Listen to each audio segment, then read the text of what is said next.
Hello students, today we are going to study the chapter number 3 in the political science for class ninth, constitutional design. In this chapter we discuss about what is the constitution, what is the apartheid system, how the constitutional thinking has been adopted by our government, and what is the constitution, or how many leaders are associated in the Constituent Assembly to form our constitution, and what are the several features of the constitution. So let me discuss about this. As we know that the constitutional design is adopted by the African struggle, or African ancient and old president, that was Nelson Mandela's. And what are the several stories and histories which is associated with the Nelson Mandela. Nelson Mandela, who was being tried for treason by the white South African government, he and seven other leaders were sentenced to life imprisoned in 1964 for daring to oppose the apartheid regime in this country. He is spent the next 28 years in South Africa's most dreaded prison, Robben Island. Here we look, here is a picture that is, here is written danger, natives, Indians and colored. If you enter these premises at night or at height, you will be listed as missing. Armed guards shoot on sight, save savage dogs, devour the corpse. You have been warned. बच्चों, यहाँ पर देखिए constitutional design में मैं आपको ये बताना चाहती हूँ कि ये कॉन्स्टिट्यूशनल डिज़ाइन हमारे यहाँ अडॉप्ट किया गया है या कॉन्स्टिट्यूशन बनाया गया है, वो सबसे पहले इंस्पायर किससे हुआ है? तो इंस्पिरेशन उसकी मिली हमारे देश के कॉन्स्टिट्यूशन को बनाने की। ये जो सबसे बड़ी इंस्पिरेशन है वो हमारे देश में नेताओं को मिली है नेल्सन मंडेला से। नेल्सन मंडेला जो कि साउथ अफ्रीका के सबसे पहले जो है वो ब्लैक प्रेसिडेंट हुए, और इन्होंने खुद भी ये जो एपार्थेड सिस्टम था उसका प्रोटेस्ट किया, उसका विरोध किया, और उसके लिए उन्हें 28 ईयर्स तक साउथ अफ्रीका की जेल में भी रहना पड़ा। और जैसा कि मैंने आपको यहाँ पे ये दिखाया है, देखिए साउथ अफ्रीका में भी इस तरीके का ये लगा था, जहाँ पर एक बैनर लगा, उसमें दिखाया गया है कि डेंजर, खतरा है। जितने भी नेटिव पीपल्स हैं, जितने भी ये साउथ अफ्रीका के लोग हैं, जो वहाँ के स्वदेशी लोग हैं, जो इंडियंस हैं, रेड इंडियंस, हमारे यहाँ के जो रेड्स कलर के हैं, यानी कि ब्लैक पीपल्स, ये सारे के सारे अगर इस प्रीमाइसेस में एंटर करते हैं तो इसका मतलब है कि उनको मिसिंग करार दिया जाए।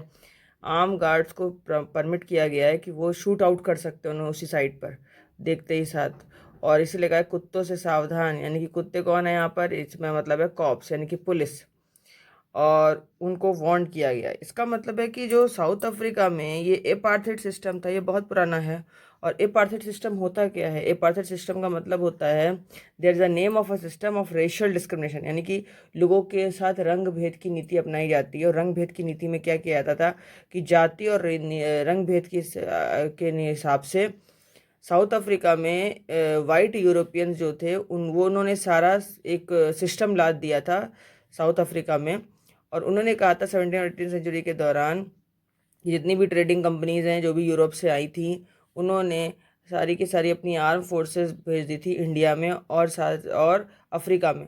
और उन्होंने वहाँ पे कहा कि large number of whites had settled in south Africa and became the local rulers, यानी कि बहुत सारे वाइट पीपल्स जो ब्रिटेन वगैरह से आए थे, वो गोरे लोगों ने साउथ अफ्रीका में आकर के और इंडिया में आकर के अपना अधिकार किया और वहाँ के लोकल रूलर्स के रूप में वहाँ शासन किया। और इस सिस्टम में, एपार्थेड सिस्टम में, इन्होंने पीपल को, लोगों को डिवाइड कर दिया और उन पर लेबल लगा दिया कि उनकी स्किन कलर के अकॉर्डिंग, कि जो लोग काले थे देखने में उनको नेटिव पीपल कहा गया, और जो लोग हमारे इंडिया से आते थे उनको रेड पीपल कहा गया। तो उन्होंने कहा ब्लैक एंड रेड, यानी कि in every premises and in every main system or mainstream of the society there is a restriction or a ban on the red peoples and red Indians, or black peoples or native peoples of the Africa. So they made up of about 3/4 of the population were called blacks. Beside these two groups there were people of mixed races who were called colored. मैंने आपको अभी बताया कि इसमें जो non whites थे उनको क्या कहा गया? Non whites have no voting right, कि नॉन वाइट्स को, जो भी हमारे इंडियंस थे या जो भी रेड इंडियंस थे, या आप कह सकते हैं कि साउथ अफ्रीका में रहने वाले जो ब्लैक पीपल्स थे, काले लोग थे, निग्रोज, उनको भी और साथ साथ में जो यहाँ से रेड इंडियन जाते थे उनको भी, दोनों को ही नॉन वाइट्स की श्रेणी में रखा गया। नॉन वाइट्स को कोई अधिकार नहीं था, वो वोटिंग राइट्स नहीं रखते थे, उनको रूलिंग का कोई अधिकार नहीं था, वो अपने रिप्रेजेंटेटिव नहीं चुन सकते थे, वो अपने लीडर्स को नहीं चुन सकते थे। The apartheid system was particularly oppressive for the blacks. अब ये ब्लैक्स के लिए बहुत ही ज़्यादा खतरनाक होता जा रहा था। They were forbidden from living in white areas, यानी कि ब्लैक पीपल को वाइट एरियाज में, जहाँ वाइट पीपल होते थे, गोरे लोग रहते थे, उनकी बस्तियों में जाने का अधिकार नहीं था, उनकी बस्तियों में रहने का कोई अधिकार नहीं था, वहाँ से वो पानी तक नहीं पी सकते थे। They could not work in white areas only and, और यहाँ तक कि वाइट एरियाज में वो काम भी नहीं कर सकते, साथ में केवल वो क्या कर सकते थे, कैसा काम, जो काम दास वाला होता है, स्लेव्स का, they could only the slave work और work as a slavery in the white area. White area में जाकर के जो ब्लैक पीपल्स थे केवल ऐसा काम कर सकते थे जिसमें वो स्लेवरी करते थे, जिसमें दास प्रथा अपनाई जाती थी, जैसे ट्रेन्स में, बसेस में काम करना, वो भी कैसे, जैसे क्लीनिंग का काम करना और घरों में हाउस होल्ड जॉब करना, इस तरह के काम होता है। And evenly if they had a permit, train, buses, taxis, hotels, hospitals, schools and colleges, libraries, cinema, swimming pools, so they only paid the high taxes, or their public toilets were also separate for the white and blacks। मतलब Africa में यहाँ तक कि white और blacks के लिए public toilets तक separate कर दिए गए थे कि वाइट पीपल्स को चर्च में ब्लैक पीपल्स को चर्च में जाने की भी अनुमति नहीं थी। जो लोग नॉन वाइट्स थे, यानी कि जो ब्लैक और इंडियन रेड्स थे, वो चर्चेस में भी नहीं आ सकते थे साउथ अफ्रीका में, जबकि वाइट पीपल्स की, हम जो वाइट पीपल्स की कॉलोनीज थी वहाँ नहीं रह सकते थे, उनके स्कूलों में अपने बच्चों को पढ़ा नहीं सकते थे। तो इस तरीके से बहुत सारे डिस्क्रिमिनेशन थे। 1950 में जो ब्लैक कलर्ड और इंडियंस थे, इन्होंने बहुत ज़्यादा लड़ाई करी अपार्थाइड सिस्टम के खिलाफ, और वहाँ पर एक अफ्रीकन नेशनल कांग्रेस बनाई गई और उसमें सभी लोगों ने आकर के मिल करके एक साथ स्ट्रगल किया, और ये जो पॉलिसी बनाई थी उन्होंने सेग्रीगेशन की, वहाँ की गवर्नमेंट ऑफ अफ्रीका ने इसके खिलाफ बहुत बढ़ चढ़ के हिस्सा लिया और बहुत तेज़ी से विरोध किया।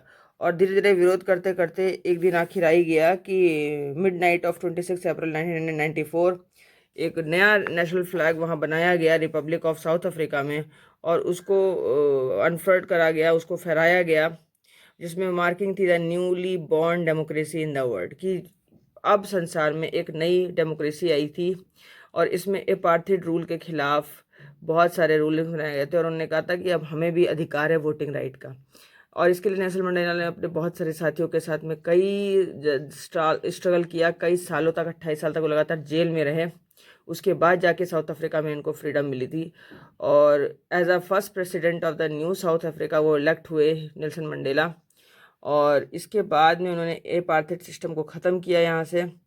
अब वाइट और ब्लैक पीपल्स के लिए उन्होंने कहा कि all the Africa after the emergence of the new democratic South Africa, black leaders appealed, कि ब्लैक लीडर्स से अपील की जाती है, जो निग्रोज के लीडर्स थे, जो इंडियन लीडर्स थे, क्योंकि उन सभी ने लीडर्स ने मिलकर के नेल्सन मंडेला के साथ एपार्थाइड सिस्टम के खिलाफ विरोध भी किया था। तो जब साउथ अफ्रीका में डेमोक्रेसी आ जाती है तो नेल्सन मंडेला ने सबका आह्वान किया, सबको, जब वो प्रेसिडेंट बन गए तो उन्होंने हर एक को एक स्पीच में कहा अपनी कि after the emergence of the new democratic South Africa, black leaders appeal to fellow blacks to forgive the white for the atrocities they had committed while in power।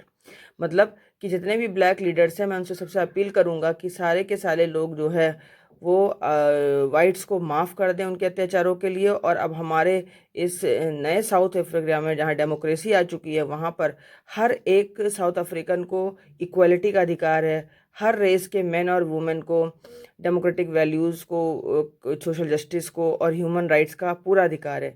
ये पार्टी ऐसी बनाई गई है जिसमें ब्रूटल किलिंग, ऑपरेशन की कोई जगह नहीं होगी, और यहाँ पर इस पार्टी में सभी को फ्रीडम होगी, और एक ही कॉन्स्टिट्यूशन के नीचे अंडर में रहकर सारे सिटीजन्स हमारे देश में रहेंगे। अब ये बात जब इन्होंने कही तो वहाँ का प्रियम्बल भी बनाया गया साउथ अफ्रीकन कॉन्स्टिट्यूशन का, और उसमें सबको इक्वलिटी का अधिकार दिया, यानी कि अब वाइट और नॉन वाइट पीपल सब एक जैसे हो गए, सबको वोटिंग राइट मिला, सबको इक्वल लॉज का फॉलो करने का अधिकार मिल गया, सबके लिए एक ही बैनर तले, कह सकते हैं एक ही झंडे के तले जो है वो सभी आ गए, और सभी लोगों ने डेमोक्रेसी को एंजॉय करना शुरू कर दिया।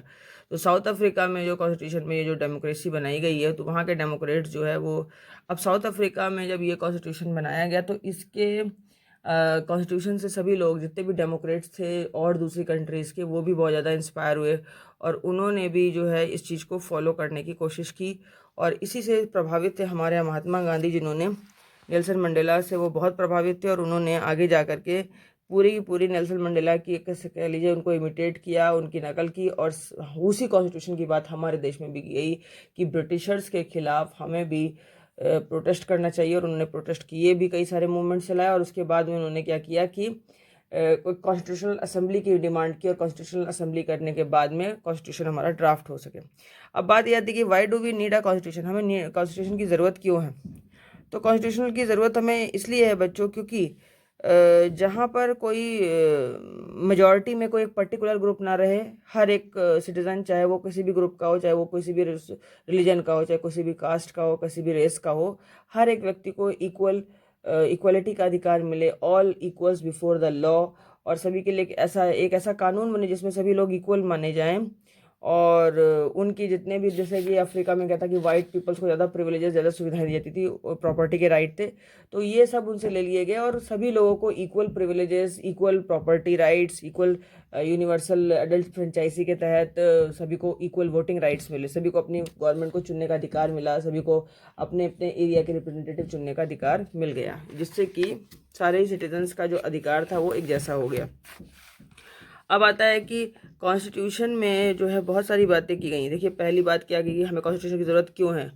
कॉन्स्टिट्यूशन हमारे लिए बहुत कुछ करता है, जैसे it generates a degree of trust and coordination that is necessary for different kinds of people to live together. यानी कि कॉन्स्टिट्यूशन में एक गारंटी मिलती है कि हर एक व्यक्ति अपने एक दूसरे लोगों के साथ में, जो कि एक कंट्री में बहुत सारे लोग अलग अलग डिफरेंट टाइप के कास्ट, रिलीजन, सोशल जस्टिस के या सोशल कहते हैं, सोसाइटी में बहुत सारे लोग रहते हैं अलग अलग रिलीजन, कास्ट के ग्रुप्स के। तो इन सभी के बीच में एक विश्वास होना चाहिए, एक कोऑर्डिनेशन की भावना होनी चाहिए कि हम सभी एक दूसरे का सहयोग करेंगे, इसलिए कॉन्स्टिट्यूशन की ज़रूरत पड़ती है। सेकंड क्या है कि it specifies how the government will be constituted, और ये भी बताता है कि गवर्नमेंट कैसे बनाई जाएगी, उसको कैसे पावर मिलेगी जिससे कि वो अपने डिसीजन ले सके। थर्ड है कि it less down limits on the power of the government, मतलब कॉन्स्टिट्यूशन जो है वो गवर्नमेंट की पावर पर भी लिमिटेशन लगाता है, उनकी भी पावर को सीमित करता है, कि ऐसा नहीं कि गवर्नमेंट है तो सब हर प्रकार के अत्याचार कर सकती है अपने सिटीजन्स के ऊपर, नहीं। सिटीजन्स को पूरा राइट है कि अपने गवर्नमेंट को खुद चुन के भेजेगी, और गवर्नमेंट को ये भी राइट है कि वो जो गवर्नमेंट लॉ बनाएगी वो सारे वेलफेयर में होंगे सिटीजन्स के, और वो उनके ऊपर एक कह सकते हैं कि कोई भी एट्रोसाइटीज़ नहीं करेगी, कोई भी अत्याचार नहीं करेगी गवर्नमेंट। और गवर्नमेंट की भी पावर्स जो होंगी वो लिमिटेड होंगी, जो कि केवल सिटीजन के वेलफेयर में होंगी। और फोर्थ क्या है, it expresses the expression of the people about creating a good society, और इससे ये होगा कि कॉन्स्टिट्यूशन में बनने से कि जो लोगों की इच्छाएं हैं वो केवल सोसाइटी के वेलफेयर में ही होंगी, और सोसाइटी के वेलफेयर के अलावा कोई बात नहीं की जाएगी। हमें पता है कि हमारे देश के जो कॉन्स्टिट्यूशन बना है उसमें कई सारे कॉन्स्टिट्यूशन को मिलाया गया है, और उनसे ही ये बात अप्लाई करके हमारे देश में BR अम्बेडकर जी ने एक कॉन्स्टिट्यूशनल असेंबली जब बन गई थी, तो उसमें मोतीलाल नेहरू और 8 अदर कांग्रेस लीडर्स थे, उन्होंने एक कॉन्स्टिट्यूशन बनाने की कोशिश की थी सबसे पहले 1928 में। और 1931 में ये जो इंडियन नेशनल कांग्रेस है उसने कराची का सेशन किया, और उन्होंने एक रिजल्ट निकाला, वो ये था कि हम इंडिपेंडेंट इंडिया में कॉन्स्टिट्यूशन चाहते हैं। उन्होंने अपना ही कॉन्स्टिट्यूशन बनाया, और उसमें जो है लोगों को यूनिवर्सल एडल्ट फ्रेंचाइजी देने की मांग भी की और दिया भी। तो लेकिन ये जो इन्होंने बनाया था 1931 में, ये ज़्यादा देर चला नहीं, और 1937 में इसी के आधार पर इन्होंने प्रोविंशियल लेजिस्लेचर, एक विधानसभा की भी डिमांड की थी, और विधानसभा भी बनाई, और मिनिस्टर्स वगैरह भी ऑल ओवर ब्रिटिश इंडिया से बनाए।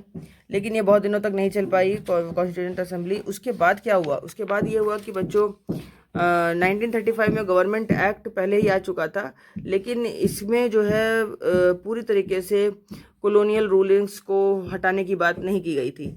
तो इसीलिए 1937 में जब मोतीलाल नेहरू ने और उनके अदर लीडर्स ने नेशनल कांग्रेस के मिलकर के एक कॉन्स्टिट्यूशनल असेंबली बनाई, लेकिन वो भी बहुत ज़्यादा दिन नहीं चल पाई। फिर उसके बाद क्या हुआ कि जो फ्रेंच रिवोल्यूशन थे और ये US का बिल ऑफ राइट्स है, इससे हमारे देश के जो बड़े बड़े नेता थे वो बहुत प्रभावित थे।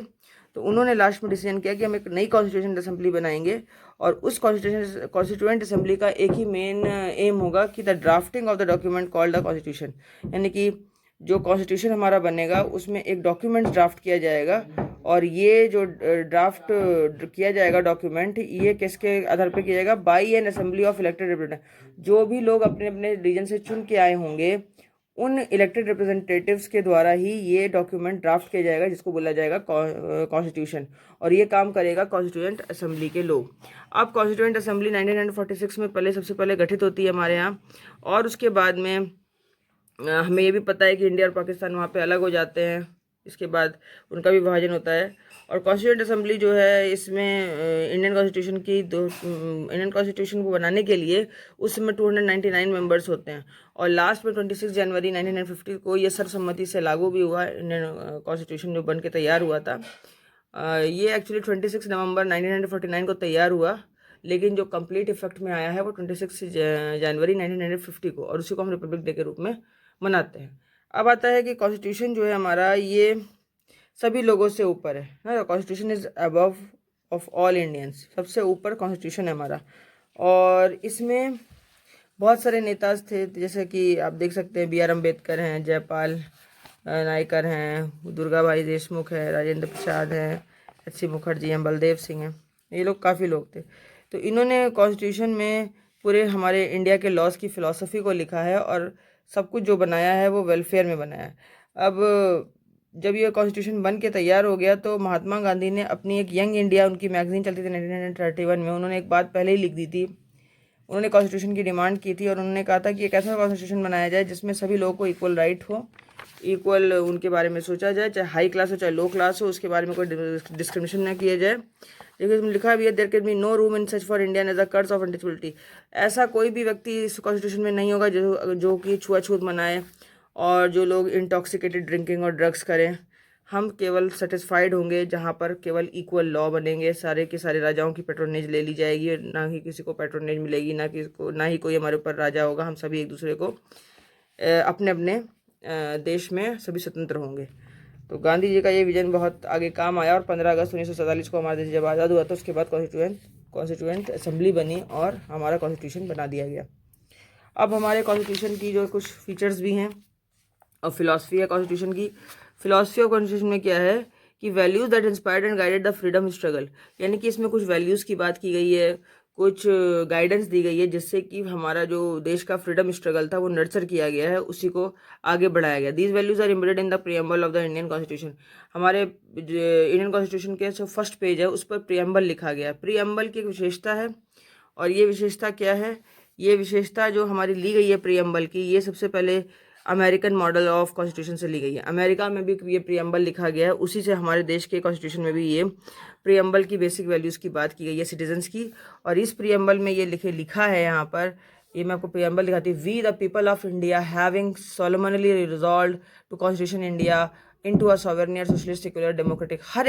हर एक वर्ड का मतलब है, we are the people of India sovereign socialist secular democratic republic, justice social economic and political liberty of the thought, equality of status and opportunity, fraternity assuring the dignity of individuals in our constitution. Also 26th day of November 1910 to hereby adopted and enacted and give to the ourselves their constitution। इसका मतलब ये हुआ बच्चों, हर एक word की देखिए विशेषता क्या है। We all the people of India, the constitution has been drawn up and enacted by the people through their representative and not handed down. We all the people of India का मतलब है कि हमारे देश का जो कॉन्स्टिट्यूशन है, हम सभी भारतवासी, जो कि भारतवासी कौन है? जो कि अपने ही राज्य में या अपने ही देश में किसी भी किंग के द्वारा इस पर रूलिंग नहीं की गई है, किसी भी किंग के द्वारा इसमें रूलिंग नहीं है। Not handed down to them by a king और एनी आउटसाइड पावर, मतलब कोई बाहर का व्यक्ति और कोई भी किंग, ये इसके हाथ में कोई भी पावर नहीं दी गई है। हमारे देश का कॉन्स्टिट्यूशन हमारे लोगों के द्वारा, हमारे रिप्रेजेंटेटिव के द्वारा चलाया जाएगा, ये बात है। We are the people of India. Sovereignty का मतलब ये हुआ कि people have the supreme right to make decision. लोगों को ही, यहाँ के लोगों को ही सबसे ज़्यादा सुप्रीम राइट, सर्वसम्मति से सर्वोपरि अधिकार यहाँ के लोगों को ही दिया गया है कि वो अपने इंटरनल एक्सटर्नल मैटर्स में अपने आप निर्णय करेंगे। कोई भी बाहर का व्यक्ति जो है गवर्नमेंट ऑफ इंडिया को डिक्टेट नहीं करेगा। सोशलिस्ट का मतलब हो गया वेल्थ जनरेटेड।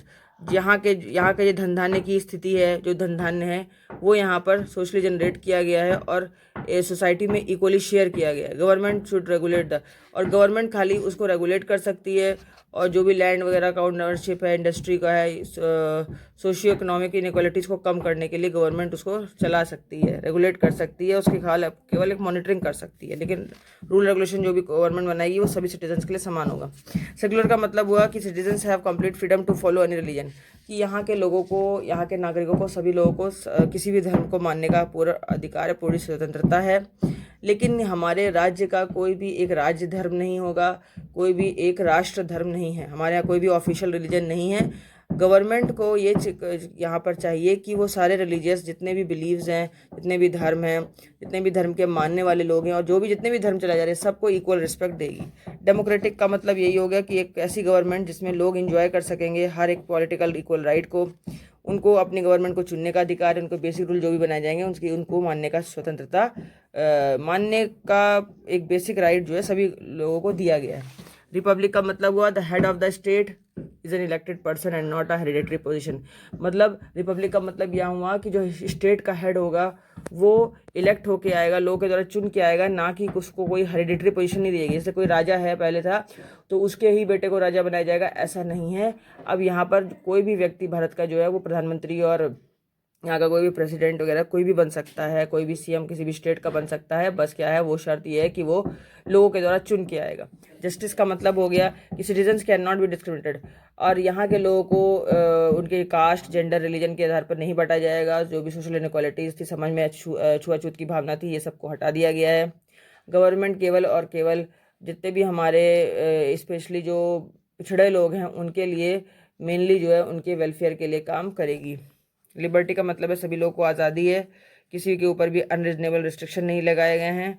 जो लोग अपने थॉट्स वगैरह को, अपनी बातों को कहना चाहते हैं और जो थॉट्स ऑफ एक्शन पे उनको फॉलो अप करना चाहते हैं, उनको सबको स्वतंत्रता दी गई है। इक्वलिटी का मतलब ये हुआ कि सभी लोग इक्वल हैं, all are equal before law, और सभी को, all citizens have the equal opportunities for all. सभी लोगों को कहीं पर भी सोशल, इकोनॉमिकल, पॉलिटिकल रूप से इक्वलिटी है और सभी को समान अधिकार दिए गए हैं। फ्रेटर्निटी का मतलब हुआ कि all should behave as we are members of the same family, कि सभी को एक जैसा ही एक ही जैसा, मतलब एक फैमिली की तरह, हमारा ये जो पूरा देश है वो एक फैमिली की तरह है, हमारे परिवार की तरह है। सभी को एक दूसरे के साथ समानता का अधिकार रखना चाहिए और समानता के ही साथ व्यवहार भी करना चाहिए।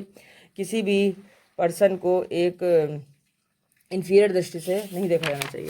तो इस तरीके से बच्चों, हमारा जो ये पूरा इंस्टीट्यूशनल डिज़ाइन बनाया गया है कॉन्स्टिट्यूशन का, इसमें कई सारे अरेंजमेंट्स किए गए हैं, जो कि बहुत ही लंबी एक डीड बनाई गई है और लंबा डॉक्यूमेंट ड्राफ्ट किया गया है, जिसमें कि time to time constitutional amendment की भी बात की गई है कि अगर इसमें कोई ऐसा लॉ है जो कि हमें चाहिए कि हम उसको चेंज करते हैं टाइम टू टाइम, क्योंकि वो लोगों के वेलफेयर में रहे। अगर कोई ऐसा लॉ बन जाए जिससे कि सिटीज़न का वेलफेयर ना हो पाए, तो हम उसमें सुधार भी कर सकते हैं। इस तरीके से हमारा जो इंडियन कॉन्स्टिट्यूशन है वो हमको सारे प्रोसीजर प्रोवाइड करता है, और सारे प्रोसीजर के साथ सारे सिटीजन्स को एक प्रोसीजर प्रोवाइड करता है to choosing person to govern the country, कि वो एक ऐसे व्यक्ति को चुन सकते हैं जो हमारी कंट्री को गवर्न करेगा, उसके पास सारे डिसीजन को लेने की ताकत होगी, क्षमता होगी, और जिससे कि हर एक व्यक्ति के राइट्स का अधिकारों की रक्षा होगी, हर एक व्यक्ति के अधिकारों की रक्षा होगी। तो बच्चों, यहाँ पर ये चैप्टर यहीं पर ख़त्म होता है। I hope that you will well understand with this lesson, and till then my next video, goodbye, take care, and please like and share my videos.